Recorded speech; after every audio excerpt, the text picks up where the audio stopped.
नमस्कार। प्रोग्राम अज की गल में आप सबका बहुत बहुत स्वागत है। प्यारे दर्शकों, तुसी जानते हो कि किसी भी देश के बेरोजगारी अगर खत्म करनी हो तो दो तरीके ने, एक रोजगार पैदा किया जाए या फिर स्वै रोजगार के काबिल बनाया जाए। स्वै रोजगार के काबिल बनाने के वास्ते हुनर का विकास जरूरी है और साडे देश के केंद्र सरकार के वलों हुनर के विकास के वास्ते वख-वख योजनावां जिहड़ियां ने वो उलीकियां गईयां ने। इन्हां योजनावां के तहत नौजवानों को जिहड़ा है वख-वख खेतरां दे विच सिखलाई दित्ती जाती है।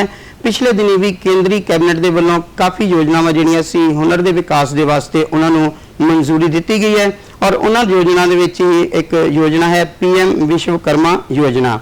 अज असीं इसे दे उत्ते ही गल करनी है। साडा अज दा विषय है हुनर विकास अते PM विश्वकर्मा योजना एक चर्चा। और इस विषय के उत्ते चर्चा के लिए अज मेरे नाल स्टूडियो विच माहिर मेहमान वजों हाजिर ने मैडम मनदीप कौर टांगरा जी और वंदना बाली जी। टांगरा जी और बाली जी, बहुत बहुत स्वागत है स्टूडियो में। शुक्रिया, थैंक यू। सो अज की चर्चा की शुरुआत करते हैं। सब तो पहला मैं टांगरा जी तुहाडे कोल आवांगा। हुनर विकास की है और इसकी की महत्ता है जी? जिवें कि साडे देश दे विच नौजवान जिहड़े आ वो सब तो ज़्यादा उन्हां दी परसेंटेज आ, यूथ फोकस्ड साडा जिहड़ा वो देश आ। सो हुनर विकास स्पैशली स्किल डिवेलपमेंट आपां इहनूं कह दिंदे आ। बिल्कुल। छोटे वड्डे किसी भी तरह के कारोबार शुरू करन लई या जॉब करन लई जे सानूं पहलां साडे देश विच काफ़ी प्रमोट हुंदा है ताकि असीं एक प्रोफैशन कोई ना कोई जिहड़ा ज्वाइन कर सकीए। नॉर्मली साडी एक बड़ी स्टैंडर्डाइज्ड एजुकेशन सिस्टम है साडा। सो सानूं हर एक लैवल ते, चाहे वो नॉर्मल लैवल ते या हाई लैवल ते, सानूं हर लैवल ते जिहड़ी स्किल डिवेलपमेंट दी लोड़ पैंदी है जिहदे नाल असीं ईजली इंप्लॉयबल हो जांदे आ ते सानूं जिहड़ी आ वो खास तौर ते नौकरी लैण च आसानी हुंदी है। जी मंदना जी, जिस तरह वख-वख स्कीमां जिहड़ियां केंद्र सरकार दे वल्लों बनाईयां जा रहीआं ने हुनर दे विकास दे वास्ते, एक जिहड़ी खास अज असीं जिहदे ते चर्चा करनी है PM विश्वकर्मा योजना जिहड़ी है, ਇਹ योजना की है और ਕਿਹੜੇ-ਕਿਹੜੇ ਖੇਤਰਾਂ ਦੇ ਵਿੱਚ इस योजना के तहत ਜਿਹੜਾ है वो सिखलाई ਦਿੱਤੀ जानी है, हुनर का विकास किया जाना है? जी बिल्कुल नगेंद्र जी, तुसी बिल्कुल सही कहा कि PM विश्वकर्मा योजना जिहड़ी है वो बिल्कुल नवी योजना है ते हाल ही प्राइम मिनिस्टर साहब ने 15 अगस्त नूं इहदा जिहड़ा उद्घाटन कह सकते हो या अनाउंसमेंट की है ते 16 अगस्त नूं ये पार्लीमेंट पारित हो गया। तो ये योजना जिहड़ी है उन्हां वास्ते ने जिहड़े परंपरागत जिहड़े स्किल्स ने, जिद्दां तुसीं कह लो कि पिंडां 'च तुसीं देखदे हो कि कोई टोकरियां बनांदा है या कोई हुनर दा माहिर है, कोई धोबी दा काम करदा है या कोई कपड़े सिलाई दा काम करदा है, बुनाई दा काम करदा है या चमड़े दा कोई काम करदा है, वो जिहड़े लोकी ने उन्हां वास्ते उन्हां दे हुनर नूं कंटिन्यू रखने वास्ते ये योजना लागू की जा रही है। तो 17 सितंबर तो ये लागू होनी है। तो ये कोशिश ये रहेगी कि जिहड़ा ये तबका है उन्होंने भी हुनरमंद होर ज़्यादा बना के परंपरावां नूं नाल लैके चलिया जाए ते नाल उन्हां दे हुनर तो उन्हां दा विकास किया जाए। जी टांगरा जी, जिस तरह हुनर के विकास की गल करते हैं, कोई एक खेतर नहीं है जिथे इसका विकास जिहड़ा किया जाना है। वख-वख खेतर ने जिस दे विच जिहड़ी टैक्नीकल सिखलाई जिहड़ी है वो दित्ती जाती है नौजवानों नूं और होर जिहड़े इहदे नाल जुड़े हुए लोग हुंदे ने। वख-वख मंत्राले ने उन्हां दे तहत तुसीं दसोगे कि किहड़े-किहड़े मंत्राले किस खेतर दे विच ये हुनर के विकास के लिए योजनावां जिहड़ियां उलीक रहे हैं और काम कर रहे हैं? खास तौर पे मैनू मौका मिलिया जिहड़े मंत्रालय नाल काम करन दा ते बड़ा क्लोजली असीं जिहड़ा वा पंजाब दे विच भी कोशिश कीती अलग-अलग कॉलेजेस दे विच किवें इहनूं प्रमोट किया जावे। सो रीसेंटली जे आपां गल करिए ते MSME दे नाल बहुत क्लोजली काम किया मैं काफ़ी देर। बहुत सारे कॉलेजेस दे विच जिहड़ी प्राइम मिनिस्टर इंप्लॉयमेंट स्कीम आ उन्नूं जिहड़ा वो पूरी अवेयरनैस उहदी कीती गई कि वो स्कीम जिहड़ी आ अवेल करनी चाहिदी आ। सो मैं भी जदों ਇਹਦੇ ਬਾਰੇ ਸੁਣਦੀ ਸੀ ਤੇ ਮੈਨੂੰ ਲੱਗਦਾ ਸੀ ਕਿ ਗਰਾਊਂਡ ਲੈਵਲ ਤੇ ਇਹ ਚੀਜ਼ਾਂ ਪੋਸੀਬਲ ਵੀ ਹੋ ਰਹੀਆਂ ਕਿ ਨਹੀਂ, ਪਰ ਜਦੋਂ ਮੈਨੂੰ ਮਿਨਿਸਟਰੀ ਦੇ ਕਲੋਜ਼ਲੀ ਨਾਲ ਕੰਮ ਕਰਨ ਦਾ ਮੌਕਾ ਮਿਲਿਆ ਤੇ ਉਹਦੇ ਵਿੱਚ ਮੈਂ ਖੁਦ ਵੀ ਪ੍ਰਾਈਮ ਮਿਨਿਸਟਰ ਇੰਪਲੋਇਮੈਂਟ ਸਕੀਮ ਜਿਹੜੀ ਆ ਅਵੇਲ ਕੀਤੀ, ਜਿਹਦੇ ਨਾਲ ਮੈਂ ਆਪਣਾ सिम्बा कोर्स एक ट्रेनिंग इंस्टीट्यूट जिहड़ा पिंड दे विच ट्रेनिंग इंस्टीट्यूट शुरू किया जिथे असी अज दे दिन जिहड़ा वा वो टैक्नीकल अपनी जिहड़ी आ ਐਜੂਕੇਸ਼ਨ ਦੇ ਰਹੇ ਹਾਂ ਬੱਚਿਆਂ ਨੂੰ, ਜਿਹਦੇ ਨਾਲ ਉਹ ਈਜ਼ੀਲੀ EMPLOY ਜਿਹੜੇ ਆ ਹੋ ਰਹੇ ਆ। ਸੋ ਆਲਮੋਸਟ 16 ਤੋਂ 17 ਲੱਖ ਰੁਪਏ ਜਿਹੜਾ ਵਾ ਉਹ ਫਰਸਟ ਗੋ ਦੇ ਵਿੱਚ ਸਾਨੂੰ ਕੰਪਿਊਟਰਸ ਬਾਏ ਕਰਨ ਲਈ ਜਾਂ ਫਿਰ ਸਾਨੂੰ ਆਪਣਾ ਰੈਂਟ ਪੇ ਕਰਨ ਲਈ, ਆਪਣੀਆਂ ਚੇਅਰਸ ਟੇਬਲ ਲੈਣ ਲਈ ਜਿਹੜੀ ਆ ਉਹਦੇ ਵਿੱਚ ਸਾਨੂੰ ਸਪੋਰਟ ਹੋਈ। ਤੇ ਜਿਹੜੇ ਕਾਲਜਿਸ 'ਚ ਅਸੀਂ ਜਾ ਕੇ ਅਵੇਅਰਨੈਸ ਕੀਤੀ ਉੱਥੇ ਵੀ ਕਾਉਂਸਲਿੰਗ ਕੀਤੀ ਗਈ ਤੇ ਉਹਨਾਂ ਬੱਚਿਆਂ ਨੂੰ ਵੀ ਜਿਹੜਾ ਗਾਈਡ ਕੀਤਾ ਗਿਆ ਕਿ ਉਹ ਪ੍ਰਾਈਮ ਮਿਨਿਸਟਰ ਇੰਪਲੋਇਮੈਂਟ ਸਕੀਮ ਜਿਹੜੀ ਆ ਉਹ ਅਵੇਲ ਕਰ ਸਕਦੇ ਆ।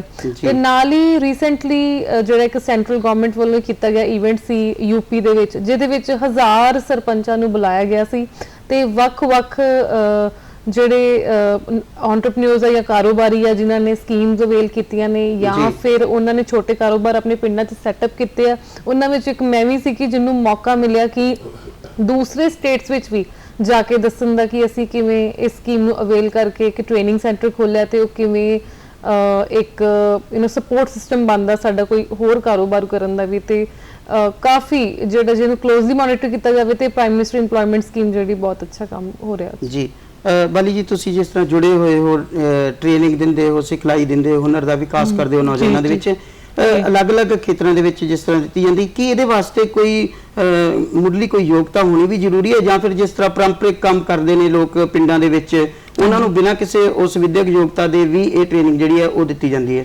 ਜੀ, ਜਿਹੜੀ ਵਿਸ਼ਵਕਰਮਾ ਯੋਜਨਾ ਹੈ ਇਹ ਬਿਨਾਂ ਵਿਦਿਅਕ ਯੋਗਤਾ ਦੇ ਵੀ ਤੁਹਾਨੂੰ ਮਿਲ ਸਕਦੀ ਹੈ ਕਿਉਂਕਿ ਇਹਦਾ ਮੇਨ ਮਕਸਦ ਜਿਹੜਾ ਹੈ ਉਹ ਪਰੰਪਰਾਗਤ ਜਿਹੜੇ ਹੁਨਰ ਨੇ ਉਹਨਾਂ ਦਾ ਵਿਕਾਸ ਤੇ ਉਹਨਾਂ ਨੂੰ ਅੱਗੇ ਲੈ ਕੇ ਜਾਣਾ ਹੈ ਤੇ ਇਸ ਕਰਕੇ ਇਹ ਪੋਸੀਬਲ ਹੈ। ਤੇ ਇਹਦੇ ਵਿੱਚ ਮੈਂ ਦੱਸਣਾ ਚਾਹਾਂਗੀ ਕਿ ਇਹਦੇ ਵਿੱਚ ਤੁਹਾਨੂੰ ਪਹਿਲਾਂ ਤਾਂ ਸਟਾਈਪੈਂਡ ਦੀ ਵੀ ਹੈਗੀ ਪ੍ਰੋਵੀਜ਼ਨ ਕਿ 500 ਰੁਪਏ ਪਰ ਡੇ ਦਾ ਸਟਾਈਪੈਂਡ ਵੀ ਮਿਲ ਸਕਦਾ ਹੈ ਤੇ ਉਹਦੇ ਬਾਅਦ ਤੁਹਾਨੂੰ ਜੇ ਆਪਣੇ ਔਜ਼ਾਰਾਂ ਵਾਸਤੇ ਜਿੱਦਾਂ ਕਹਿ ਲਓ ਕਿ ਕੋਈ ਲੋਹੇ ਦਾ ਕੰਮ ਕਰਦਾ ਹੈ ਜਾਂ ਕੋਈ ਹੋਰ ਕੁਝ ਕੰਮ ਕਰਦਾ ਜਿਹਦੇ ਵਿੱਚ ਔਜ਼ਾਰਾਂ ਦੀ ਲੋੜ ਪੈਂਦੀ ਹੈ, ਉਹਨਾਂ ਨੂੰ ਅਪਡੇਟ ਕਰਨ ਵਾਸਤੇ ਜਾਂ ਨਵੇਂ ਲੈਣ ਵਾਸਤੇ ਉਹਨਾਂ ਵਾਸਤੇ ਵੀ 15,000 ਤੱਕ ਰੁਪਏ ਦਾ ਤੁਹਾਨੂੰ ਯੋਗਦਾਨ ਸਰਕਾਰ ਦਿੰਦੀ ਹੈ ਤੇ ਉਹਦੇ ਬਾਅਦ ਵੀ ਲੋਨ ਵਗੈਰਾ ਦੀ ਵੀ ਫੈਸਿਲਿਟੀ ਹੈਗੀ ਹੈ। ਪਹਿਲੀ ਟ੍ਰੇਨਿੰਗ ਇਨੀ ਨਾਲ ਵਿੱਤੀ ਸਹਾਇਤਾ ਵੀ ਜਿਹੜੀ ਹੈ ਉਹ ਦਿੱਤੀ ਜਾਂਦੀ ਹੈ। ਟੰਗਰੇ ਜੀ, ਜਿਸ ਤਰ੍ਹਾਂ ਵੱਖ-ਵੱਖ ਸਕੀਮਾਂ ਚਲਾਈਆਂ ਜਾਂਦੀਆਂ ਨੇ ਗਵਰਨਮੈਂਟ ਦੇ ਵੱਲੋਂ, ਸਕੀਮਾਂ ਚਲਾਉਣ ਤੋਂ ਬਾਅਦ ਉਹਨਾਂ ਨੂੰ ਅੱਗੋਂ ਫਿਰ ਐਗਜ਼ੀਕਿਊਟ ਕਿਸ ਤਰ੍ਹਾਂ ਕਰਨਾ ਉਹਦੇ ਲਈ ਵੀ ਸਹਾਇਤਾ ਕੀਤੀ ਜਾਂਦੀ ਹੈ। ਤੁਸੀਂ ਇੱਕ ਪ੍ਰੋਜੈਕਟ ਚਲਾ ਰਹੇ ਹੋ ਜਿਹੜਾ ਤੁਸੀਂ ਕਹਿ ਰਹੇ ਸੀਗੇ ਕਿ ਸੈਂਟਰ ਗਵਰਨਮੈਂਟ ਦੀਆਂ ਸਕੀਮਾਂ ਦੇ ਵਿੱਚੋਂ ਹੀ ਉਪਜਿਆ ਹੋਇਆ ਉਹ ਪ੍ਰੋਜੈਕਟ ਹੈ, ਕੀ ਹੈ ਉਹ ਪ੍ਰੋਜੈਕਟ ਔਰ ਇਸ ਟਾਈਮ ਦੇ ਤੇ ਉਹ ਜਿਹੜਾ ਪ੍ਰੋਜੈਕਟ ਹੈ ਕੀ ਕੰਮ ਕਰ ਰਿਹਾ ਹੈ? ਸੋ ਜਿਵੇਂ ਕਿ ਟਾਂਗਰਾ ਪਿੰਡ ਦੇ ਵਿੱਚ ਅਸੀਂ ਅੱਜ ਪੰਜਾਬ ਦੀ ਪਹਿਲੀ IT ਕੰਪਨੀ ਸੈਟਅਪ ਕੀਤੀ ਹੈ ਜਿਹੜੀ ਕਿ ਇੱਕ ਪਿੰਡ ਤੋਂ ਆ ਤੇ 130 ਲੋਕ ਉਹਦੇ ਵਿੱਚ ਕੰਮ ਕਰ ਰਹੇ। ਸੋ ਕੰਪਨੀ ਇੱਕ ਡਿਫਰੈਂਟ ਆ ਬਟ ਉਹਦੇ ਨਾਲ ਨਾਲ ਜਿਹੜਾ ਉਹਦਾ ਸਪੋਰਟ ਸਿਸਟਮ ਬਣਿਆ ਉਹ ਮੈਂ ਕਹਾਂਗੀ ਕਿ ਅਸੀਂ ਜਿਹੜੀ ਹੈ prime minister employment scheme avail ਕੀਤੀ, ਉਹਦੇ ਨਾਲ ਅਸੀਂ ਇੱਕ ਟ੍ਰੇਨਿੰਗ ਸੈਂਟਰ ਦੀ ਸਪੋਰਟ ਸਿਸਟਮ ਕ੍ਰੀਏਟ ਕੀਤਾ ਆਪਣੀ IT ਕੰਪਨੀ ਨੂੰ ਸਪੋਰਟ ਕਰਨ ਲਈ। ਸੋ ਉਹਦੇ ਵਿੱਚ ਅਸੀਂ ਲੋਕਲੀ ਜਿਹੜੇ ਸਾਡੇ ਪਿੰਡਾਂ ਦੇ ਆਸ-ਪਾਸ ਦੇ ਬੱਚੇ ਆ ਉਹਨਾਂ ਨੂੰ ਕਿਉਂਕਿ ਸਾਨੂੰ ਜੇ ਆਪਾਂ ਇੱਕਦਮ ਕੰਪਿਊਟਰਸ ਖਰੀਦਣੇ ਹੋਵੇ ਤੇ ਸਾਡੇ ਲਈ ਇੱਕ ਟਫ ਹੈ ਕਿ ਆਪਾਂ ਇਕੱਠੇ ਹੀ 15-20 ਲੱਖ ਦੇ ਕੰਪਿਊਟਰ ਖਰੀਦਨੇ, ਪਰ ਇਸ ਸਕੀਮ ਦੇ ਨਾਲ ਅਸੀਂ ਥੋੜਾ ਜਿਹਾ ਸਪੋਰਟ ਸਿਸਟਮ ਜਿਹੜਾ ਸਾਨੂੰ ਕ੍ਰੀਏਟ ਹੋ ਸਕਿਆ।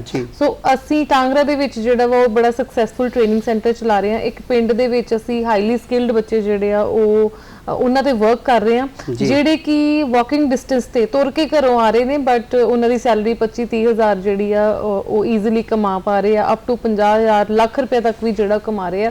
ਤੇ ਮਤਲਬ ਕਿ ਅਸੀਂ ਜੇ ਚਾਹੀਏ ਤੇ ਇਹਨਾਂ ਸਕੀਮਾਂ ਸਭ ਤੋਂ ਵੱਡੀ ਗੱਲ ਜਿਹੜੀ ਮੈਂ ਇਹਦੇ ਵਿੱਚ ਦੱਸਣੀ ਕਿ ਜਿਹੜੀ ਰੂਰਲ ਲੋਕੇਸ਼ਨ ਆ ਉਹਦੇ ਵਿੱਚ 35% ਸਬਸਿਡੀ ਆ, ਠੀਕ ਹੈ। ਸੋ ਜਿਹੜੀ ਅਰਬਨ ਲੋਕੇਸ਼ਨ ਆ ਉਹਦੇ ਵਿੱਚ ਆਈ ਥਿੰਕ 25 to 30% ਜਿਹੜੀ ਆ ਸਬਸਿਡੀ ਹੈ ਤੇ ਉਹ ਤੁਹਾਡਾ ਇੱਕ ਤੇ ਸਿੱਧੇ ਤੌਰ ਤੇ ਪ੍ਰੋਫਿਟ ਹੁੰਦਾ। ਉਸ ਤੋਂ ਬਾਅਦ ਜੇ ਅਸੀਂ ਵਧੀਆ ਕਰਕੇ ਦਿਖਾਣੇ ਹੁਣ ਜਿਵੇਂ ਅਸੀਂ ਵਧੀਆ ਕਰਕੇ ਦਿਖਾ ਰਹੇ ਹਾਂ, ਇਸ ਟਾਈਮ ਅੱਜ ਦੇ ਦਿਨ ਵੀ 100 ਬੱਚੇ ਸਾਡੇ ਕੋਲ ਪੜ੍ਹ ਰਹੇ ਨੇ, ਫਿਰ 100 ਬੱਚਿਆਂ ਨੂੰ ਅਸੀਂ ਅੱਗੇ ਇੰਪਲੋਏ ਕਰਨ 'ਚ ਵੀ ਹੈਲਪ ਕਰ ਰਹੇ ਹਾਂ ਤੇ ਅੱਗੋਂ ਵੀ ਜੇ ਅਸੀਂ ਇਹ ਪੈਸੇ ਰਿਟਰਨ ਕਰ ਦਿੰਦੇ ਆ ਤੇ ਸਾਨੂੰ ਜਿਹੜੀ ਆ ਉਹ ਇਸ ਤੋਂ ਡਬਲ ਅਮਾਉਂਟ ਦੀ ਵੀ ਹੈਲਪ ਜਿਹੜੀ ਹੋ ਸਕਦੀ ਹੈ ਜੇ ਆਪਾਂ ਸਕਸੈਸਫੁਲੀ ਕਰਕੇ ਦਿਖਾਈਏ।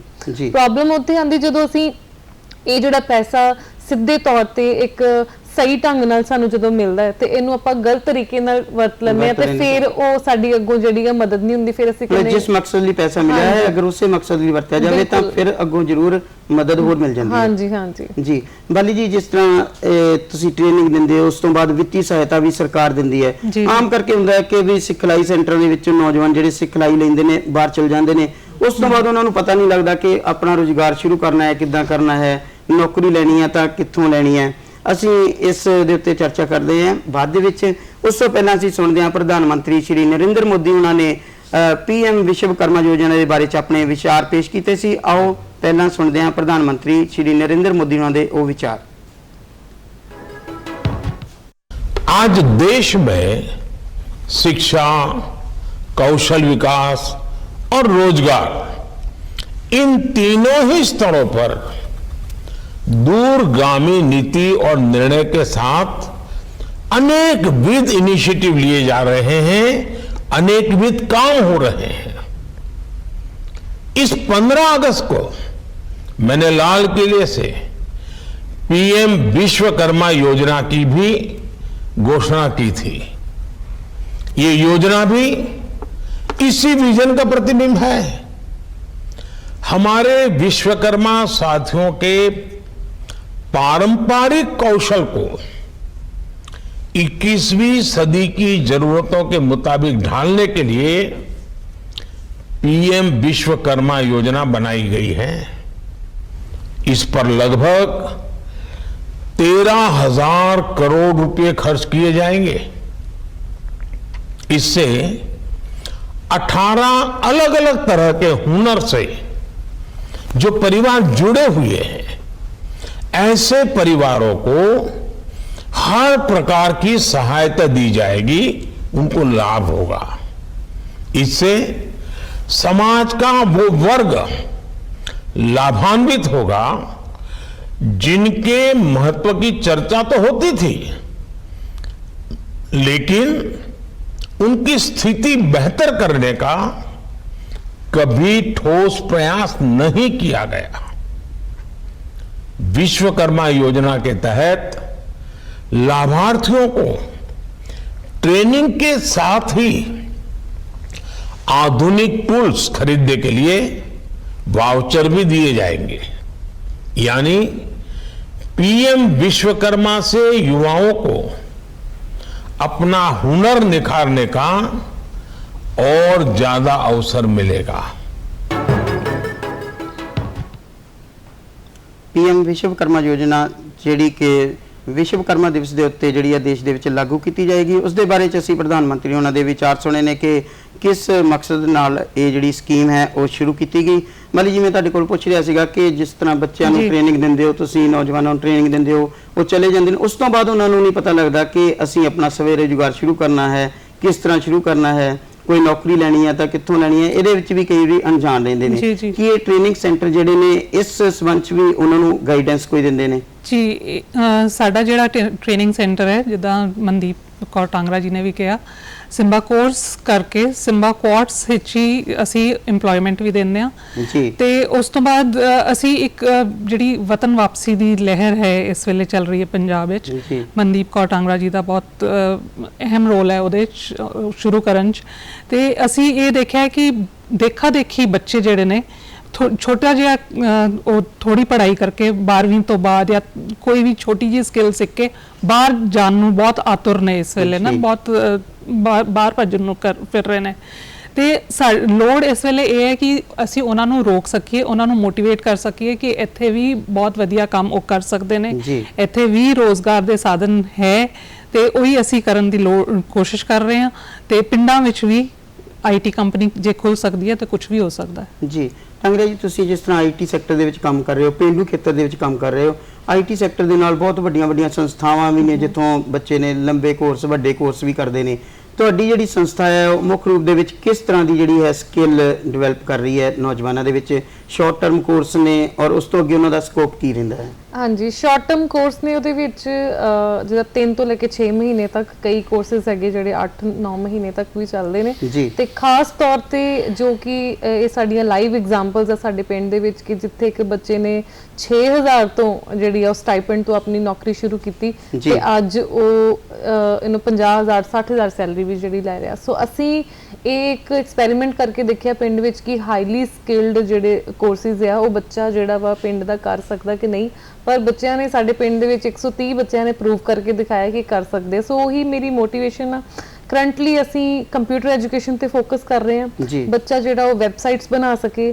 ਅੱਜ ਕੱਲ ਹੁਣ ਸਾਰਾ ਹੀ ਸਾਡਾ ਜਿਹੜਾ ਇੰਡੀਆ ਵਾ ਉਹ ਟੈਕਨੋਲੋਜੀ ਤੇ ਆ ਜਾਣਾ ਵਾ, ਬਿਲਕੁਲ। ਈ-ਕਮਰਸ ਪਲੇਟਫਾਰਮਸ ਬਣ ਜਾਣੇ ਆ, ਤੇ ਬੱਚਾ ਜਿਹੜਾ ਈ-ਕਮਰਸ ਪਲੇਟਫਾਰਮ ਬਣਾ ਸਕੇ ਜਿੱਥੇ ਕਿ ਚੀਜ਼ਾਂ ਲੋਕ ਆਨਲਾਈਨ ਖਰੀਦ ਸਕਣ, ਉਸ ਤਰ੍ਹਾਂ ਦੇ ਪਲੇਟਫਾਰਮਸ ਬਣਾ ਸਕੇ, ਮੋਬਾਈਲ ਐਪਸ ਬਣਾ ਸਕੇ। ਤੇ ਜੀ। ਖਾਸ ਤੌਰ ਤੇ ਨਾਰਮਲੀ ਆਈਟੀ ਕੰਪਨੀਆਂ ਨੇ ਡਿਜੀਟਲ ਮਾਰਕੀਟਿੰਗ ਨਹੀਂ ਸ਼ੁਰੂ ਕੀਤੀ ਹੁੰਦੀ, ਸੋ ਅਸੀਂ ਜਿਹੜੇ ਬੱਚਿਆਂ ਦੀ ਸਮਝੋ ਕਿ ਇੰਗਲਿਸ਼ ਕਮਜ਼ੋਰ ਆ, ਜੀ। ਉਹਨਾਂ ਨੂੰ ਗ੍ਰਾਫਿਕ ਡਿਜ਼ਾਈਨਿੰਗ ਸਿਖਾ ਰਹੇ ਆ, ਉਹਨਾਂ ਨੂੰ ਵੀਡੀਓ ਐਡੀਟਿੰਗ ਸਿਖਾ ਰਹੇ ਆ, ਉਹਨਾਂ ਨੂੰ ਜਿਹੜਾ ਪੰਜਾਬੀ ਵਿੱਚ ਕੰਟੈਂਟ ਆਪਾਂ ਹੋਰ ਬੈਟਰ ਕਿੱਦਾਂ ਕਰਨਾ ਉਹ ਚੀਜ਼ ਸਿਖਾ ਰਹੇ ਆ। ਸੋ ਜੀ। ਅਸੀਂ ਅੱਜ ਬੈਸਟ ਆਫ ਦੀ ਜਿਹੜੀ ਕੰਪਿਊਟਰ ਲੈਂਗੁਏਜਸ ਆ, ਜਾਵਾ, ਰਿਐਕਟ, ਜੋ ਵੀ ਟੈਕਨੋਲੋਜੀਜ਼ ਅੱਜ ਚੱਲ ਰਹੀਆਂ ਵਾ, ਉਹ ਕੋਸ਼ਿਸ਼ ਕੀਤੀ ਕਿ ਪਿੰਡ ਵਿੱਚ ਬੱਚਿਆਂ ਨੂੰ ਸਿਖਾਈਏ, ਪਰ ਬੱਚਿਆਂ ਨੇ ਜਿਹੜਾ ਵਾ ਉਹ ਕਰਕੇ ਦਿਖਾਇਆ। ਕਹਿਣ ਦਾ ਮਤਲਬ ਕਿ ਜੇ ਆਪਾਂ ਰਾਈਟ ਡਾਇਰੈਕਸ਼ਨ ਉਹਨਾਂ ਨੂੰ ਦੇ ਦਈਏ ਤੇ ਉਹਨਾਂ ਨੂੰ ਰਾਈਟ ਟ੍ਰੇਨਿੰਗ, ਅੱਛੇ ਟ੍ਰੇਨਰਸ ਪ੍ਰੋਵਾਈਡ ਕਰ ਦਈਏ, ਜੀ। ਤੇ ਜਿਹੜਾ ਉਹਨੇ 4 ਸਾਲ ਦੀ ਬੀਟੈਕ ਦੇ ਵਿੱਚ, ਐਮਟੈਕ ਦੇ ਵਿੱਚ ਜਿਹੜਾ ਕੰਮ ਉਹਨੇ ਕਰਨੇ ਨਾ, ਜੇ ਆਪਾਂ ਸਾਲ ਉੱਥੇ Short term course ਤੋਂ ਬਾਅਦ ਵੀ ਕਰ ਸਕਦੇ ਨੇ। ਬਿਲਕੁਲ, ਜੀ। ਹਾਂਜੀ ਮਤਲਬ ਜੀ ਤੁਸੀਂ ਪਹਿਲਾਂ ਦੱਸਿਆ ਸੀਗਾ ਕਿ ਕੋਈ ਵੀ ਜਿਹੜਾ ਇਸ ਤਰ੍ਹਾਂ ਦੀ ਟ੍ਰੇਨਿੰਗ ਲੈਣ ਤੋਂ ਬਾਅਦ, ਸਕਿੱਲ ਡਿਵੈਲਪਮੈਂਟ ਦੀ ਟ੍ਰੇਨਿੰਗ ਲੈਣ ਤੋਂ ਬਾਅਦ ਸਰਕਾਰਾਂ ਜਿਹੜੀਆਂ ਨੇ ਉਹ ਵਿੱਤੀ ਮਦਦ ਵੀ ਕਰਦੀਆਂ ਨੇ। ਹਾਂਜੀ, ਹਾਂਜੀ। ਜਿਹੜੀ ਇਹ ਪੀਐਮ ਵਿਸ਼ਵਕਰਮਾ ਯੋਜਨਾ ਹੈ, ਇਸ ਦੇ ਵਿੱਚ ਕਿਸ ਤਰ੍ਹਾਂ ਦੀ ਕੋਈ ਪਲਾਨਿੰਗ ਬਣਾਈ ਗਈ ਹੈ, ਯੋਜਨਾ ਬਣਾਈ ਗਈ ਹੈ ਕਿ ਇਸ ਤਹਿਤ ਜਿਹੜੇ ਪਿੰਡਾਂ ਦੇ ਲੋਕ ਨੇ, ਪਰੰਪਰਿਕ ਜਿਹੜੇ ਕਿੱਤਿਆਂ ਦੇ ਨਾਲ ਜੁੜੇ ਹੋਏ ਨੇ, ਹਾਂਜੀ। ਉਹਨਾਂ ਨੂੰ ਟ੍ਰੇਨਿੰਗ ਦੇਣ ਤੋਂ ਬਾਅਦ ਕਿਸ ਤਰ੍ਹਾਂ ਦੀ ਵਿੱਤੀ ਸਹਾਇਤਾ ਜਿਹੜੀ ਹੈ ਔਰ ਕਿੰਨੀ ਵਿੱਤੀ ਸਹਾਇਤਾ ਦਿੱਤੀ ਜਾਣ ਦੀ ਪ੍ਰਾਵਧਾਨ ਜਿਹੜੇ ਰੱਖੇ ਗਏ ਨੇ? ਹਾਂਜੀ, ਜਿੱਦਾਂ ਤੁਸੀਂ ਹੁਣੇ ਸੁਣਿਆ ਕਿ ਪ੍ਰਧਾਨ ਮੰਤਰੀ ਜੀ ਨੇ ਵੀ ਕਿਹਾ 13,000 ਕਰੋੜ ਰੁਪਏ ਦੀ ਇਹ ਯੋਜਨਾ ਹੈ ਜੀ। ਤੇ ਇਹਦੇ ਵਿੱਚ ਉਹਨਾਂ ਨੇ ਇਹ ਰੱਖਿਆ ਹੈ ਕਿ ਤੁਸੀਂ ਜੇ ਤੁਹਾਨੂੰ ਲੋਨ ਦੀ ਜ਼ਰੂਰਤ ਹੈ, ਜੇ ਤੁਸੀਂ ऋण ਲੈਣਾ ਚਾਹੁੰਦੇ ਹੋ ਤੇ ਤੁਸੀਂ 1 ਲੱਖ ਰੁਪਏ ਦਾ ਤੁਹਾਨੂੰ ਲੋਨ ਮਿਲ ਸਕਦਾ ਹੈ। ਪਹਿਲੀ ਕਿਸ਼ਤ ਜਿਹੜੀ ਹੈ 1 ਲੱਖ ਰੁਪਏ ਦੀ ਮਿਲ ਸਕਦੀ ਹੈ ਤੇ ਤੁਸੀਂ ਉਹਦੇ ਨਾਲ ਆਪਣਾ ਕਾਰੋਬਾਰ ਅੱਗੇ ਵਧਾ ਸਕਦੇ ਹੋ। ਤੇ ਜੇ ਤੁਸੀਂ ਪ੍ਰੋਪਰ ਟਰਮਸ ਐਂਡ ਕੰਡੀਸ਼ਨਸ ਨਾਲ ਉਹਨੂੰ ਵਾਪਸ ਵੀ ਕਰਦੇ ਹੋ ਤੇ ਵਧੀਆ ਤਰੀਕੇ ਨਾਲ ਚੱਲਦੇ ਹੋ, ਅੱਗੇ ਵਿਕਾਸ ਹੋ ਰਿਹਾ ਹੈ ਜੇ, ਤੇ ਤੁਹਾਨੂੰ ਬਾਅਦ ਵਿੱਚ 2 ਲੱਖ ਰੁਪਏ ਦਾ ਵੀ ਲੋਨ ਮਿਲ ਸਕਦਾ ਹੈ ਹੋਰ। ਜੀ। ਐਂਡ ਇਹ ਬਹੁਤ ਹੀ ਘੱਟ ਰੇਟ ਆਫ ਇੰਟਰਸਟ ਤੇ 5% ਤੇ ਤੁਹਾਨੂੰ ਲੋਨ ਮਿਲਦਾ ਹੈ ਤੇ ਇਹਦੇ ਨਾਲ ਤੁਸੀਂ ਆਪਣਾ ਕਾਰੋਬਾਰ ਬਹੁਤ ਵਧੀਆ ਚਲਾ ਸਕਦੇ ਹੋ। ਜੀ। ਟੰਗਰਾ ਜੀ, ਜਿਸ ਤਰ੍ਹਾਂ ਮੈਡਮ ਬਾਲੀ ਨੇ ਵੀ ਗੱਲ ਚੋਈ ਸੀ ਇੱਕ ਰਿਵਰਸ ਮਾਈਗ੍ਰੇਸ਼ਨ ਵਾਲੀ, ਤੁਸੀਂ ਵਿਸ਼ੇਸ਼ ਪ੍ਰੋਜੈਕਟ ਜਿਹੜਾ ਹੈ ਸ਼ੁਰੂ ਕੀਤਾ ਹੈ, ਰਿਵਰਸ ਮਾਈਗ੍ਰੇਸ਼ਨ ਯਾਨੀ ਵਤਨ ਵਾਪਸੀ।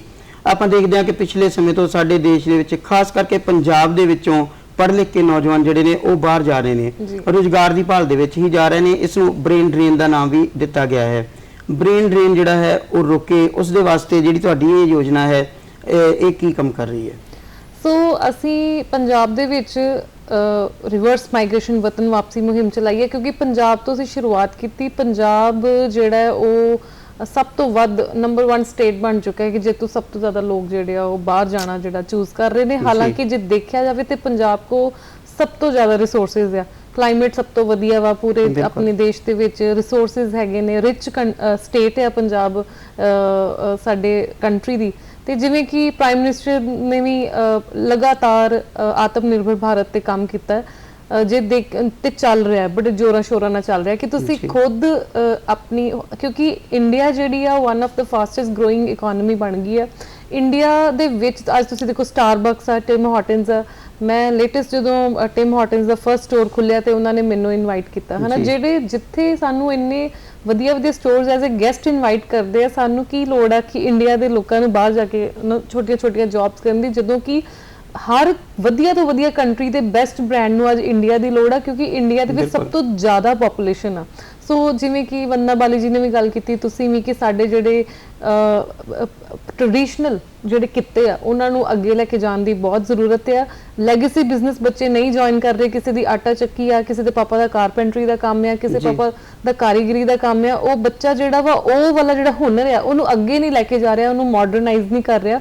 ਸੋ ਅਸੀਂ ਇਹੀ ਐਗਜ਼ਾਮਪਲ ਸੈੱਟ ਕਰ ਰਹੇ ਹਾਂ ਕਿ ਪਿੰਡ ਵਿੱਚ ਰਹਿ ਕੇ ਜਾਂ ਬਾਕੀਆਂ ਨੂੰ ਵੀ, ਜਿਵੇਂ ਕਈ ਬੱਚੇ ਹੈਗੇ ਜਿਨ੍ਹਾਂ ਨੇ ਉਹਨਾਂ ਦੇ ਟ੍ਰੈਡੀਸ਼ਨਲੀ ਫੁਲਕਾਰੀ ਬਣਾਉਂਦੇ ਸੀ ਤੇ ਉਹ ਵੀ ਅੱਗੋਂ ਉਹਨਾਂ ਫੁਲਕਾਰੀ ਬਣਾਉਣਾ ਕੰਟੀਨਿਊ ਕਰ ਰਹੇ ਨੇ। ਸੋ ਇੰਡੀਆ ਨੂੰ ਤੇ ਸਾਡੇ ਜਿਹੜੇ ਪੰਜਾਬ ਨੂੰ, ਜਿਵੇਂ ਕਿ ਆਤਮ ਨਿਰਭਰ ਭਾਰਤ ਚੱਲ ਰਿਹਾ, ਉਸੇ ਤਰ੍ਹਾਂ ਅਸੀਂ ਪੰਜਾਬ 'ਚ ਮੁਹਿੰਮ ਸ਼ੁਰੂ ਕੀਤੀ PR ਪੰਜਾਬ। ਨਾਲ ਹੀ ਅਸੀਂ ਕਿ ਤੁਸੀਂ ਵੀ ਰੀਅਲਾਈਜ਼ ਕਰੋ ਕਿ ਸਾਡੇ ਕੋਲ ਵੀ ਕਿਸੇ ਕੰਟਰੀ ਦੀ PR ਆ, ਅਸੀਂ ਵੀ ਕਿਸੇ ਕੰਟਰੀ ਨੂੰ ਬਿਲੋਂਗ ਕਰਦੇ ਆ। ਅਸੀਂ ਇੰਨੇ ਮਿਹਨਤ ਕਰੀਏ ਕਿ ਆਪਣੇ ਕਲਚਰ ਨੂੰ ਵਰਲਡ ਵਾਈਡ ਜਿਹੜਾ ਉਹ ਅਸੀਂ ਲੈ ਕੇ ਜਾਈਏ। ਅੱਜ ਇੰਡੀਆ ਨੂੰ ਪੰਜਾਬ ਨੂੰ ਲੋੜ ਆ ਮੈਕਸਿਮਮ ਕਾਰੋਬਾਰੀਆਂ ਦੀ, ਐਂਟਰਪ੍ਰੀਨਿਓਰਸ ਦੀ, ਛੋਟੇ ਵੱਡੇ ਕੰਮ ਦੀ ਆਪਾਂ ਸ਼ਰਮ ਨਾ ਕਰੀਏ, ਆਪਾਂ ਜੋਸ਼ ਪੈਦਾ ਕਰੀਏ ਕਿ ਅਸੀਂ ਖੁਦ ਵੀ ਇਹ ਛੋਟੀਆਂ ਛੋਟੀਆਂ ਪਾਲਿਸੀਆਂ ਦੀ ਹੈਲਪ ਦੇ ਨਾਲ ਜਿਹੜਾ ਵਾ ਥੋੜੇ ਨਾਲ ਵੀ ਅਸੀਂ ਗਰੋ ਕਰ ਸਕਦੇ ਹਾਂ। ਨਹੀਂ ਤੇ ਉਦਾਂ ਅਸੀਂ 2 ਲੱਖ ਇਕੱਠਾ ਕਰਨਾ ਹੋਵੇ ਤੇ ਸਾਨੂੰ ਬਹੁਤ ਔਖਾ ਲੱਗਦਾ। ਇੱਥੇ ਸਾਨੂੰ ਸਿੱਧੇ ਤੌਰ ਤੇ ਮਿਲ ਰਿਹਾ ਹੈ, ਪਲੱਸ ਸਾਨੂੰ ਨਾਲ ਸਬਸਿਡੀ ਮਿਲ ਰਹੀ ਹੈ, ਜਿਵੇਂ ਪ੍ਰਾਈਮ ਮਿਨਿਸਟਰ ਇੰਪਲੋਇਮੈਂਟ ਸਕੀਮ 'ਚ ਗਈ, ਤੇ ਅਸੀਂ ਕਿਉਂ ਨਹੀਂ, ਘਰੋਂ ਤੇ ਸਾਨੂੰ ਉੱਠਣਾ ਹੀ ਪਏਗਾ। ਜੀ ਬਾਲੀ ਜੀ, ਜਿਸ ਤਰ੍ਹਾਂ ਸਕੀਮਾਂ ਵੱਖ-ਵੱਖ ਚੱਲ ਰਹੀਆਂ ਨੇ ਬੱਚਿਆਂ ਨੂੰ ਰੋਜ਼ਗਾਰ ਦੇ ਕਾਬਲ ਬਣਾਉਣ ਦੇ ਵਾਸਤੇ ਜਿਹੜੀ ਸਕਿੱਲ ਡਿਵੈਲਪਮੈਂਟ ਜਿਹੜੀ ਹੈ ਉਹ ਕਰਵਾਈ ਜਾਂਦੀ ਹੈ। ਜਿਸ ਤਰ੍ਹਾਂ ਇਹ ਹੁਣ PM ਵਿਸ਼ਵਕਰਮਾ ਯੋਜਨਾ ਹੈ, ਇਸ ਦੇ ਵਿੱਚ ਆਪਾਂ ਗੱਲ ਪਹਿਲਾਂ ਹੀ ਕੀਤੀ ਹੈ ਕਿ ਪਾਰੰਪਰਿਕ ਜਿਹੜੇ ਕਿੱਤੇ ਨੇ ਉਹਨਾਂ ਦੇ ਵਿੱਚ ਉਹਨਾਂ ਦੇ ਹੁਨਰ ਦਾ ਵਿਕਾਸ ਜਿਹੜਾ ਹੈ ਕਰਨਾ ਹੈ। ਉਸ ਦੇ ਵਾਸਤੇ ਕਿਸ ਤਰ੍ਹਾਂ ਦਾ ਸੈਟਅਪ ਹੈ, ਕਿਹੜੀਆਂ ਸੰਸਥਾਵਾਂ ਨੇ ਜਿੱਥੇ ਇਹ ਜਿਹੜਾ ਹੈ ਹੁਨਰ ਵਿਕਾਸ ਦੇ ਵਾਸਤੇ ਟ੍ਰੇਨਿੰਗ ਜਿਹੜੀ ਹੈ ਉਹ ਦਿੱਤੀ ਜਾਣੀ ਹੈ? ਦੇਖੋ, ਜਿਹੜੀ ਇਹ ਟ੍ਰੇਨਿੰਗ ਹੈ ਉਹ ਸੈਂਟਰ ਗਵਰਨਮੈਂਟ ਦੇ ਹੀ ਟ੍ਰੇਨਿੰਗ ਸੈਂਟਰਸ ਜਿਹੜੇ ਨੇ ਉੱਥੇ ਦਿੱਤੀ ਜਾਏਗੀ, ਤੇ ਬਿਲਕੁਲ ਗ੍ਰਾਸ ਰੂਟ ਲੈਵਲ ਤੇ ਇਹਦੇ ਤੇ ਕੰਮ ਹੋਣਾ ਜ਼ਰੂਰੀ ਹੈ। ਤੇ ਇਹ ਵੀ ਬਹੁਤ ਜ਼ਿਆਦਾ ਜ਼ਰੂਰੀ ਹੈ ਕਿ ਇਹਦੇ ਬਾਰੇ ਅਵੇਅਰਨੈਸ ਬਹੁਤ ਜ਼ਿਆਦਾ ਅਸੀਂ ਲੋਕਾਂ ਨੂੰ ਅਵੇਅਰ ਕਰੀਏ, ਕਿਉਂਕਿ ਪਿੰਡਾਂ ਵਿੱਚ ਜਾਂ ਜਿੱਥੇ ਇਹ ਲੋਕੀ ਹੈ ਜਾਂ ਜਿੱਥੇ ਇਸ ਯੋਜਨਾ ਦੀ ਸਭ ਤੋਂ ਵੱਧ ਲੋੜ ਹੈ, ਉੱਥੇ ਤੱਕ ਇਹ ਯੋਜਨਾ ਦੇ ਬਾਰੇ ਜਾਣਕਾਰੀ ਪਹਿਲਾਂ ਪਹੁੰਚੇ। ਉਸ ਤੋਂ ਬਾਅਦ ਹੀ ਇਹ ਹੋ ਸਕਦਾ ਹੈ ਕਿ ਉਹ ਲੋਕੀ ਉੱਠ ਕੇ ਆਣ ਤੇ ਟ੍ਰੇਨਿੰਗ ਸੈਂਟਰਸ ਵਿੱਚ ਉਹ ਟ੍ਰੇਨਿੰਗ ਲੈਣ ਤੇ ਫਿਰ ਉਹ ਆਪਣੇ ਹੁਨਰ ਨੂੰ ਹੋਰ ਜ਼ਿਆਦਾ ਪਾਲਿਸ਼ ਕਰਨ ਜਾਂ ਹੋਰ ਨਿਖਾਰਨ। ਤੇ ਇਹ ਬਹੁਤ ਜ਼ਿਆਦਾ ਜ਼ਰੂਰਤ ਹੈ ਕਿ ਅਵੇਅਰਨੈਸ ਬਹੁਤ ਜ਼ਿਆਦਾ ਫੈਲਾਉਣ ਦੀ ਜ਼ਰੂਰਤ ਹੈ। ਮਨਦੀਪ ਕੌਰ ਜੀ, ਜਿਸ ਤਰ੍ਹਾਂ ਤੁਸੀਂ ਛੋਟੇ ਕੋਰਸ ਕਰਵਾਉਂਦੇ ਹੋ, ਆਮ ਕਰਕੇ ਪੇਰੈਂਟਸ ਦੀ ਇੱਛਾ ਹੁੰਦੀ ਹੈ ਕਿ ਬੱਚਾ ਜਿਹੜਾ ਹੈ BTech ਕਰੇ ਜਾਂ ਲੰਬੇ ਕੋਰਸ ਕਰੇ, ਵੱਡੇ ਕੋਰਸ ਕਰੇ, ਅੱਗੇ ਉਹਦੀ ਨੌਕਰੀ ਦੇ ਵਾਸਤੇ ਸਕੋਪ ਜਿਹੜਾ ਹੈ ਉਹ ਵਧੇ। ਇਹ ਜਿਹੜੇ ਛੋਟੇ ਕੋਰਸ ਨੇ ਇਹਨਾਂ ਦੇ ਵਿੱਚ ਦਾਖਲਾ ਲੈਣ ਲਈ ਬੱਚਿਆਂ ਨੂੰ ਮੋਟੀਵੇਟ ਕੀਤਾ ਜਾਂਦਾ ਹੈ ਜਾਂ ਫਿਰ ਬੱਚੇ ਖੁਦ ਇਹਨਾਂ ਕੋਰਸਾਂ ਕਰਨ ਨੂੰ ਆਉਂਦੇ ਨੇ, ਉਹਨਾਂ 'ਚ ਇੰਟਰਸਟ ਹੁੰਦਾ ਹੈ ਇਹ ਕੋਰਸ ਕਰਨ ਦਾ? ਸਵਾਲ ਬਹੁਤ ਵਧੀਆ ਕੀਤਾ ਤੁਸੀਂ। ਮੈਂ ਰੂਰਲ 'ਚ ਇਸੇ ਕਰਕੇ ਖੋਲਿਆ, ਖਾਸ ਕਰਕੇ ਜਿਹੜਾ ਸਟਾਫ ਹੈ ਉਹ ਵੀ ਰੂਰਲ ਨੂੰ ਜ਼ਿਆਦਾ ਅਸੀਂ ਪ੍ਰੈਫਰੈਂਸ ਦਿੰਦੇ ਆ, ਕਿਉਂਕਿ ਕਾਉਂਸਲਿੰਗ ਬਹੁਤ ਚਾਹੀਦੀ ਹੈ। ਠੀਕ ਹੈ, ਆਪਣੇ ਵਰਗੇ ਲੋਕ ਚਾਹੀਦੇ। ਜੇ ਬਾਹਰੋਂ ਸਮਝੋ ਕਿ ਕੋਈ ਦਿੱਲੀ ਤੋਂ ਇੰਸਟੀਚਿਊਟ ਆ ਗਿਆ ਸਾਡੇ ਛੋਟੇ ਜਿਹੇ ਪਿੰਡ ਦੇ ਵਿੱਚ, ਤੇ ਉਹ ਜਿਹੜੀ ਕਾਉਂਸਲਿੰਗ ਅਸੀਂ ਬੱਚੇ ਨੂੰ ਪ੍ਰੋਪਰ ਕਰਨੀ ਆ ਜਾਂ ਜਿਹੜੇ ਉਹਦੀ ਫੀਸ ਦੇ ਹਿਸਾਬ ਨਾਲ ਐਡਜਸਟਮੈਂਟ ਕਰਨੀ ਆ ਉਹ ਨਹੀਂ ਹੋ ਪਾਉਂਦੀ। ਸੋ ਕੋਸ਼ਿਸ਼ ਪੂਰੀ ਇਹੀ ਆ ਕਿ ਬੱਚੇ ਨੂੰ ਪੰਜਾਬ 'ਚ ਪੰਜਾਬ ਵਰਗਾ ਹੀ ਮਾਹੌਲ ਦੇ ਕੇ ਉਹਨੂੰ ਪੂਰਾ ਮੋਟੀਵੇਟ ਕਰਕੇ। ਤੁਹਾਡੇ ਕੁਐਸਚਨ ਤੋਂ ਮੈਂ ਐਗਜ਼ਾਮਪਲ ਦੇ ਰਹੀ ਹਾਂ ਕਿ ਇੱਕ ਬੱਚਾ ਸਾਡੇ ਕੋਲ ਕੰਮ ਕਰਦਾ, ਗੁਰਪ੍ਰੀਤ ਨਾਮ ਦੀ ਲੜਕੀ, ਕਿ ਜਿਹਨੂੰ ਇਹ ਸ਼ੋਰ ਸੀ ਕਿ 12th ਤੋਂ ਬਾਅਦ ਮੇਰੀ ਵਿਆਹ ਕਰ ਦੇਣਾ ਘਰਦਿਆਂ ਨੇ, ਹਨਾ, ਪਰ ਅਸੀਂ ਉਹਦੀ ਅੱਛੀ ਤਰ੍ਹਾਂ ਕਾਉਂਸਲਿੰਗ ਕੀਤੀ, ਉਹਨੂੰ ਮੋਟੀਵੇਟ ਕੀਤਾ। ਅੱਜ ਉਹ ਸਕਸੈਸਫੁਲ ਵੈਬ ਡਿਵੈਲਪਰ ਆ। ਠੀਕ ਆ, ਉਹਨੂੰ ਮਤਲਬ ਕਿ BBC ਵਰਗੇ ਪਲੇਟਫਾਰਮ ਜਿਹੜੇ ਆ ਉਹ ਉਹਨੂੰ ਕਵਰ ਕਰ ਰਹੇ ਕਿ ਇੱਕ ਸਕਸੈਸਫੁਲ ਜਿਹੜੀ ਆ ਉਹ ਵੈਬ ਡਿਵੈਲਪਰ ਬਣ ਗਈ, ਤੇ ਉਸ ਤੋਂ ਬਾਅਦ ਨਾਲ BCA ਕਰ ਰਹੀ ਆ ਗੁਰੂ ਨਾਨਕ ਦੇਵ ਯੂਨੀਵਰਸਿਟੀ ਤੋਂ, ਆਪਣੀ ਪੜ੍ਹਾਈ ਕੰਪਲੀਟ ਕਰ ਰਹੀ ਆ। ਮਤਲਬ ਕਿ ਪੂਰੀ ਉਹਦੀ ਲਾਈਫ ਹੀ ਜਿਹੜੀ ਆ ਉਹ ਚੇਂਜ ਹੋ ਗਈ ਆ। ਉਹਨੇ ਜ਼ੀਰੋ ਤੋਂ ਸ਼ੁਰੂ ਕਰਕੇ ਜਿਹੜਾ ਵਾ ਉਹ ਆਪਣੇ ਵਾਕਿੰਗ ਡਿਸਟੈਂਸ ਤੇ ਅੱਛੀ ਸੈਲਰੀ ਜਿਹੜੀ ਉਹ ਲੈ ਰਹੇ ਬੱਚੇ। ਯਾਨੀ ਕਿ ਕਿੱਤਾ ਜਿਹੜਾ ਜਾਂ ਕੋਈ ਵੀ ਜਿਹੜਾ ਖੇਤਰ ਹੈ ਉਹ ਮਾੜਾ ਨਹੀਂ ਹੈ, ਗੱਲ ਹੈ ਕਿ ਵੀ ਉਹਦੇ ਵਿੱਚ ਮਹਾਰਤ ਜਿਹੜੀ ਆ ਉਹ ਹਾਸਲ ਕੀਤੀ ਜਾਣੀ ਚਾਹੀਦੀ ਹੈ। ਬਲੀ ਜੀ, ਜਾਂਦੇ ਦੱਸੋ ਕਿ ਇਸ ਪਾਸੇ ਵੱਲ ਨੂੰ ਮੋਟੀਵੇਟ ਕਰਨ ਦੇ ਵਾਸਤੇ ਨੌਜਵਾਨਾਂ ਦੇ ਵਾਸਤੇ ਤੁਹਾਡੇ ਕੋਲ ਕੋਈ ਸੰਦੇਸ਼?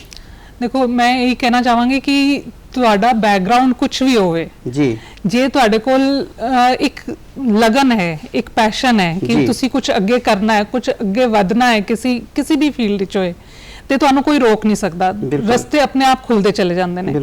ਤੇ ਜੇ ਤੁਹਾਡੇ ਕੋਲ ਹੁਨਰ ਨੂੰ ਤੁਸੀਂ ਤਰਾਸ਼ਣਾ ਚਾਹੁੰਦੇ ਹੋ ਤੇ PM ਦੀ ਯੋਜਨਾਵਾਂ ਬਹੁਤ ਸਾਰੀਆਂ ਨੇ ਤੇ ਹੋਰ ਵੀ ਜ਼ਰੀਏ ਨੇ ਜਿਹਦੇ ਨਾਲ ਤੁਸੀਂ ਡੈਫੀਨੇਟਲੀ ਭਾਰਤ ਵਿੱਚ ਰਹਿ ਕੇ, ਇੰਡੀਆ 'ਚ ਰਹਿ ਕੇ ਵੀ ਬਹੁਤ ਹੀ ਵਧੀਆ ਕੰਮ ਕਰ ਸਕਦੇ ਹੋ। ਤੇ ਸਰਕਾਰਾਂ ਵੱਲੋਂ ਲਗਾਤਾਰ ਇਸ ਤਰ੍ਹਾਂ ਦੀਆਂ ਜਿਹੜੀਆਂ ਹੈ ਸਕੀਮਾਂ ਜਿਹੜੀਆਂ ਚਲਾਈਆਂ ਜਾਂਦੀਆਂ ਨੇ, ਜ਼ਰੂਰਤ ਹੈ ਕਿ ਉਹਨਾਂ ਦੇ ਵੱਲ ਧਿਆਨ ਕਰਕੇ ਉਹਨਾਂ ਦਾ ਜਿਹੜਾ ਉਚਿਤ ਲਾਭ ਲਿਆ ਜਾਵੇ ਔਰ ਦੇਸ਼ ਦੇ ਵਿੱਚ ਹੀ ਆਪਣਾ ਰੋਜ਼ਗਾਰ ਜਿਹੜਾ ਜਾਂ ਸਵੈ ਰੋਜ਼ਗਾਰ ਜਿਹੜਾ ਹੈ ਉਹ ਆਪਣੇ ਆਪ ਨੂੰ ਬਣਾਇਆ ਜਾਵੇ, ਤਾਂ ਹੀ ਦੇਸ਼ ਜਿਹੜਾ ਹੈ ਉਹ ਵਿਕਸਿਤ ਦੇਸ਼ ਬਣ ਸਕਦਾ ਹੈ। ਔਰ ਅਸੀਂ ਉਮੀਦ ਕਰਦੇ ਹਾਂ ਕਿ ਪ੍ਰਧਾਨ ਮੰਤਰੀ ਸ਼੍ਰੀ ਨਰਿੰਦਰ ਮੋਦੀ ਉਹਨਾਂ ਵੱਲੋਂ ਸ਼ੁਰੂ ਕੀਤੀ ਗਈ ਇਹ ਜਿਹੜੀ ਯੋਜਨਾ ਹੈ ਇਹ ਵੀ ਸਫਲ ਹੋਏਗੀ ਔਰ 21ਵੀਂ ਸਦੀ ਦੇ ਹਾਣ ਦਾ ਭਾਰਤ ਜਿਹੜਾ ਬਣ ਕੇ ਪੂਰੀ ਦੁਨੀਆ ਦੇ ਵਿੱਚ ਇੱਕ ਵਿਕਸਿਤ ਦੇਸ਼ ਵਜੋਂ ਉਪਜੇਗਾ। ਔਰ ਟਾਂਗਰਾ ਜੀ, ਤੁਸੀਂ ਸਟੂਡੀਓ ਵਿੱਚ ਆਏ, ਬਾਲੀ ਜੀ ਤੁਸੀਂ ਸਟੂਡੀਓ ਵਿੱਚ ਆਏ, ਤੁਹਾਡਾ ਬਹੁਤ-ਬਹੁਤ ਸ਼ੁਕਰੀਆ। ਔਰ ਪਿਆਰੇ ਦਰਸ਼ਕੋ, ਤੁਹਾਡਾ ਵੀ ਬਹੁਤ-ਬਹੁਤ ਧੰਨਵਾਦ ਕਿ ਤੁਸੀਂ ਸਾਡੇ ਇਸ ਪ੍ਰੋਗਰਾਮ ਨਾਲ ਜੁੜੇ।